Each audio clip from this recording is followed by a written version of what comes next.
അസ്സലാമലൈക്കും dear friends. ഇന്നത്തെ നമ്മുടെ റെസിപ്പി ഒരു വെറൈറ്റി പലഹാരമാണ്. നമ്മുടെ ഈ വീഡിയോ കണ്ടുകൊണ്ടിരിക്കുന്ന സമയത്ത് നിങ്ങൾക്ക് ഇഷ്ടപ്പെടുകയാണെങ്കിൽ ഒന്ന് ലൈക്ക് ചെയ്തേക്കണേ. അതുപോലെ തന്നെ നമ്മുടെ ഈ ചാനൽ ആദ്യമായിട്ട് കാണുന്നവരും ഇതുവരെയും സബ്സ്ക്രൈബ് ചെയ്യാത്തവരും പ്ലീസ് ഒന്ന് സബ്സ്ക്രൈബ് ചെയ്തേക്കണേ. ഞാനിടുന്ന വീഡിയോസ് ഉടനടി കിട്ടുന്നതിനായി സബ്സ്ക്രൈബ് ബട്ടന്റെ തൊട്ടടുത്ത് കാണുന്ന ബെല്ലൈക്കൺ കൂടി ക്ലിക്ക് ചെയ്തിട്ട് ഓൾ എന്ന ഓപ്ഷൻ എനേബിൾ ചെയ്യാനും മറക്കല്ലേ. ആദ്യം തന്നെ മിക്സിയുടെ ഒരു ചെറിയ ജാറിൽ 1.5 കപ്പ് ചിരകിയ തേങ്ങ ഇട്ട് കൊടുക്കുക. ഞാനിപ്പോൾ 250 ml കപ്പിന് 1.5 കപ്പ് തേങ്ങയാണ് എടുത്തിട്ടുള്ളത്. ഇനി ഇതിലേക്ക് ഒരു 1/4 കപ്പ് വെള്ളം ഒഴിച്ചു കൊടുക്കാം. സാധാരണ പച്ചവെള്ളം തന്നെയാണ് ഒഴിച്ചു കൊടുക്കുന്നത്. ഇനി ഇതൊന്ന് അടിച്ചെടുക്കാം. ഇപ്പൊ തേങ്ങ ഒന്ന് അടിച്ച് എടുത്തിട്ടുണ്ട്. ഒരുപാട് അങ്ങ് അടിക്കേണ്ട ആവശ്യമൊന്നുമില്ല. ഒരു 30 സെക്കൻഡ് അടിച്ചെടുത്താൽ മതിയാവും. ഇനി നമ്മൾ അടിച്ചെടുത്ത തേങ്ങാപ്പാല് ഒന്ന് അരിച്ചെടുക്കാം. അരിച്ചെടുക്കുന്നതിന് വേണ്ടിയിട്ട് ഞാനിവിടെ ഒരു കോട്ടൺ തുണിയാണ് എടുത്തിട്ടുള്ളത്. അപ്പൊ നിങ്ങൾക്ക് വേണമെന്നുണ്ടെങ്കിൽ അരിപ്പയിൽ വെച്ചും അരിച്ചെടുക്കാവുന്നതാണ്. അപ്പൊ അരിപ്പയിലാകുമ്പോൾ 2 പ്രാവശ്യം അരിക്കേണ്ടി വരും. ഇതാവുമ്പോൾ ഒറ്റ സ്റ്റെപ്പിൽ തന്നെ നമുക്ക് തേങ്ങാപ്പാല് അരിച്ചെടുക്കാൻ പറ്റും. കൊത്തൊന്നും ഉണ്ടാവില്ല. ഇനി ഈ തേങ്ങാപ്പാല് ഒന്ന് പിഴിഞ്ഞെടുക്കാം. ഇപ്പൊ കണ്ടില്ലേ, തേങ്ങാപ്പാല് മുഴുവനും ഈസി ആയിട്ട് നമുക്ക് കിട്ടിയിട്ടുണ്ട്. നല്ലോണം ഇതുപോലെ മുറുക്കി പിഴിഞ്ഞ് ഇതിന്റെ പാല് മുഴുവനും എടുക്കണം. ഇനി നമുക്ക് പിഴിഞ്ഞെടുത്ത തേങ്ങാപ്പാല് മാറ്റി വെക്കാം. ഇനി ഒരു മിക്സിംഗ് ബൗളില് 2 മുട്ട പൊട്ടിച്ചത് ഒഴിച്ചു കൊടുക്കാം. ഇനി മുട്ട ഒന്ന് അടിച്ചെടുക്കാം. അടിച്ച് പതപ്പിക്കേണ്ട ആവശ്യമൊന്നുമില്ല, ജസ്റ്റ് ഒന്ന് അടിച്ചെടുത്താൽ മതി. ഇനി നമ്മൾ അടിച്ചെടുത്ത ഈ മുട്ടയിലേക്ക് 250 ml കപ്പിന് 2 കപ്പ് വറുത്ത പച്ചരിപ്പൊടി ഇട്ട് കൊടുക്കുക. പൊട്ടും തരിയൊന്നും ഇല്ലാത്ത നമ്മൾ പത്തിരിക്കും അപ്പത്തിനും ഇടിയപ്പത്തിനും ഒക്കെ ഉപയോഗിക്കുന്ന വറുത്ത പച്ചരിപ്പൊടിയാണ് എടുക്കാനുള്ളത്. ഇനി ഇതിലേക്ക് 1 കപ്പ് കടലമാവും കൂടി ഇട്ട് കൊടുക്കാം. 250 ml കപ്പിന് 1 കപ്പ് കടലമാവാണ് എടുത്തിട്ടുള്ളത്. കടലമാവ് എടുക്കുമ്പോൾ അരിച്ചിട്ട് വേണം എടുക്കാൻ വേണ്ടിയിട്ട്. ചെറിയ ചെറിയ കട്ടകളൊക്കെ ഉണ്ടാവും. ഇനി ഇതിലേക്ക് ഒരു 1/4 ടീസ്പൂൺ മഞ്ഞൾപ്പൊടിയും 1 ടീസ്പൂൺ മുളക് പൊടിയും കൂടി ചേർത്ത് കൊടുക്കാം. ഞാനിപ്പോൾ കാശ്മീരി മുളക് പൊടിയാണ് എടുത്തിട്ടുള്ളത്. അപ്പൊ സാധാരണ മുളക് പൊടിയാണെന്നുണ്ടെങ്കിൽ 1/2 ടീസ്പൂൺ ഒക്കെ ചേർത്ത് കൊടുത്താൽ മതിയാവും. ഇനി വറുത്ത് പൊടിച്ച 1/4 ടീസ്പൂൺ ചെറിയ ജീരകം കൂടി ഇട്ട് കൊടുക്കുക. 1/4 ടീസ്പൂൺ കുരുമുളക് പൊടിയും കൂടി ഇട്ട് കൊടുക്കുക.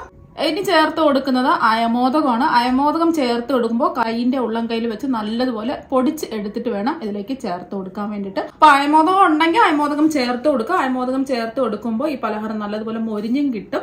അതുപോലെ ഒരു പ്രത്യേക ഒരു ടേസ്റ്റും കൂടിയാണ്. ഇനി ഇതിലേക്ക് 1 ടീസ്പൂൺ നെയ്യ് ചേർത്ത് കൊടുക്കാം. നെയ്യ് ചേർത്ത് കൊടുക്കുമ്പോൾ ഒരു പ്രത്യേക ടേസ്റ്റ് ആണ് ഇതിന് കിട്ടുന്നത്. ഇനി ആവശ്യത്തിനുള്ള ഉപ്പ് ഇട്ട് കൊടുക്കാം. ഞാനിവിടെ ഒരു 1/4 ടീസ്പൂൺ ഉപ്പാണ് ഇട്ട് കൊടുക്കുന്നത്. നോക്കിയിട്ട് വേണമെന്നുണ്ടെങ്കിൽ പിന്നീട് ഉപ്പ് ഇട്ട് കൊടുത്താൽ മതി. ഇനി എല്ലാം കൂടിയിട്ട് കൈ വെച്ച് ഒന്ന് യോജിപ്പിച്ചെടുക്കാം.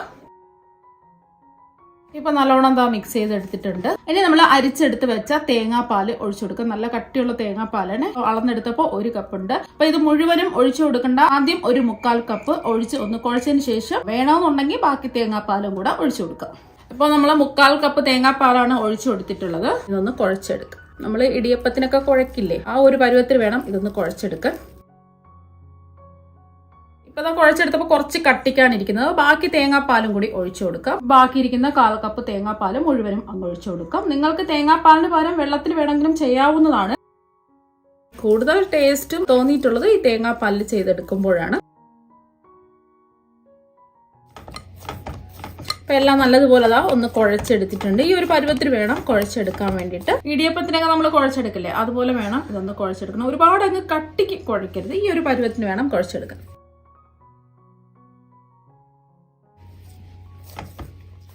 ഇനി ഇതിലേക്ക് ഇതൊന്ന് ഡ്രൈ ആവാതിരിക്കാൻ വേണ്ടിയിട്ട് ഒരു 1/4 ടീസ്പൂൺ നെയ്യും കൂടി ഒഴിച്ച് ഒന്ന് കുഴച്ചെടുക്കാം. നെയ്ക്ക് പകരം നിങ്ങൾക്ക് വേണമെന്നുണ്ടെങ്കിൽ എണ്ണ വേണമെങ്കിലും എടുക്കാവുന്നതാണ്. അപ്പൊ ഇങ്ങനെ ചെയ്യുമ്പോൾ മാവ് പെട്ടെന്ന് അങ്ങ് ഡ്രൈ ആയി പോവില്ല. ഇപ്പൊ അതൊന്ന് കുഴച്ച് എടുത്തിട്ടുണ്ട്. ഇനി നമുക്ക് വേണ്ടത് സേവനാഴിയാണ്. നമ്മൾ ഇടിയപ്പൊക്കെ പിഴിഞ്ഞൊഴിക്കുന്ന സേവനാഴിയാണ്. ഇതിന്റെ ഉള്ളിൽ ഇതുപോലെ ചെറിയ ഹോളുള്ള ചില്ല് വേണം ഇട്ട് കൊടുക്കാൻ വേണ്ടിയിട്ട്. ഇനി ഇതിന്റെ ഉള്ളില് കുറച്ച് എണ്ണ ഒന്ന് ബ്രഷ് ചെയ്ത് കൊടുക്കാം. എല്ലാ ഭാഗത്തും ഒന്ന് ബ്രഷ് ചെയ്ത് കൊടുക്കാം. ഇനി നമ്മൾ കുഴച്ച് വെച്ച മാവിൽ നിന്നും കുറച്ച് മാവ് എടുക്കാം. ഇനി ഇതുപോലെ ഒന്ന് മാവ് റോൾ ചെയ്തെടുക്കാം. അതിന് നമ്മൾ ഉരുട്ടിയെടുത്ത മാവ് ഈ സേവനാഴിക്കുള്ളിൽ ഇട്ട് കൊടുക്കാം. ഇനി ഇത് അടച്ചു കൊടുക്കാം. ഇപ്പൊ ഞാൻ ഇരുമ്പിന്റെ കടായിൽ കുറച്ച് എണ്ണ ഒന്ന് ചൂടാക്കാൻ വെച്ചിട്ടുണ്ട്. ഒരു നാടൻ ഫ്ലേവർ ഒക്കെ കിട്ടുന്നതിന് വേണ്ടിയിട്ട് ഞാൻ വെളിച്ചെണ്ണയാണ് ഇത് ചൂടാക്കാൻ വെച്ചിട്ടുള്ളത്. അപ്പൊ ഏത് എണ്ണ വേണമെങ്കിലും എടുക്കാവുന്നതാണ്. മീഡിയം ഫ്ലെയിം വെച്ച് കൊടുക്കുക. എണ്ണ നന്നായിട്ട് ചൂടായിട്ടുണ്ട്. ഇനി ഇത് ചൂടായി കിടക്കുന്ന എണ്ണയിലേക്ക് പിഴിഞ്ഞ് ഒഴിച്ചു കൊടുക്കാം.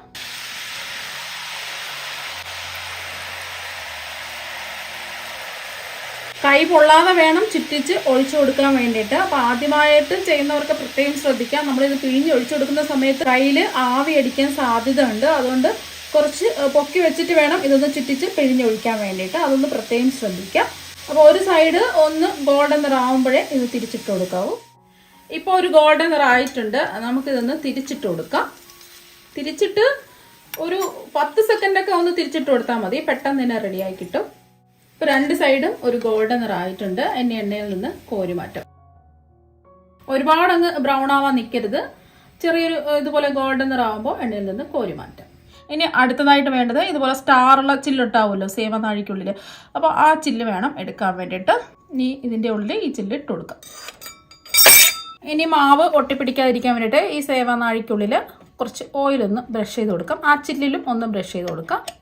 അതിന് നമ്മൾ ഉരുട്ടിയെടുത്ത മാവ് ഈ സേവനാഴിക്കുള്ളിൽ ഇട്ട് കൊടുക്കാം. ഇനി ഇത് അടച്ചു കൊടുക്കാം. ഇനി ഇത് ചൂടായി കിടക്കുന്ന എണ്ണയിലേക്ക് പിഴിഞ്ഞ് ഒഴിച്ചു കൊടുക്കാം. അങ്ങ് ചുറ്റിച്ച് ഇതുപോലെ അങ്ങ് പിഴിഞ്ഞ് ഒഴിച്ചു കൊടുത്താൽ മതി.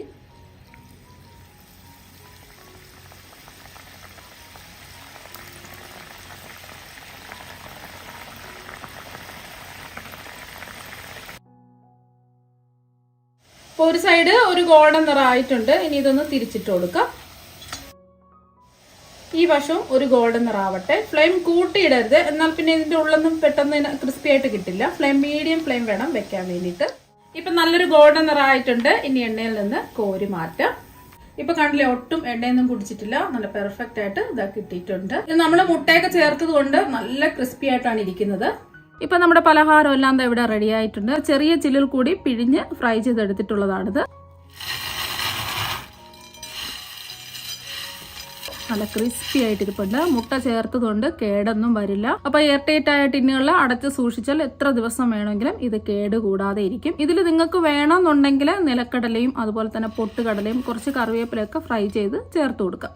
നല്ല ടേസ്റ്റ് ആണ് കഴിക്കാൻ വേണ്ടിയിട്ട്. അപ്പൊ അടുത്തത് അതാ കണ്ടില്ലേ, നമ്മൾ സ്റ്റാറിന്റെ ചില്ലുണ്ടല്ലോ അതിൽ തയ്യാറാക്കി എടുത്തിട്ടുള്ളതാണ്. ഇതും ക്രിസ്പി ആയിട്ടിരിപ്പുണ്ട്.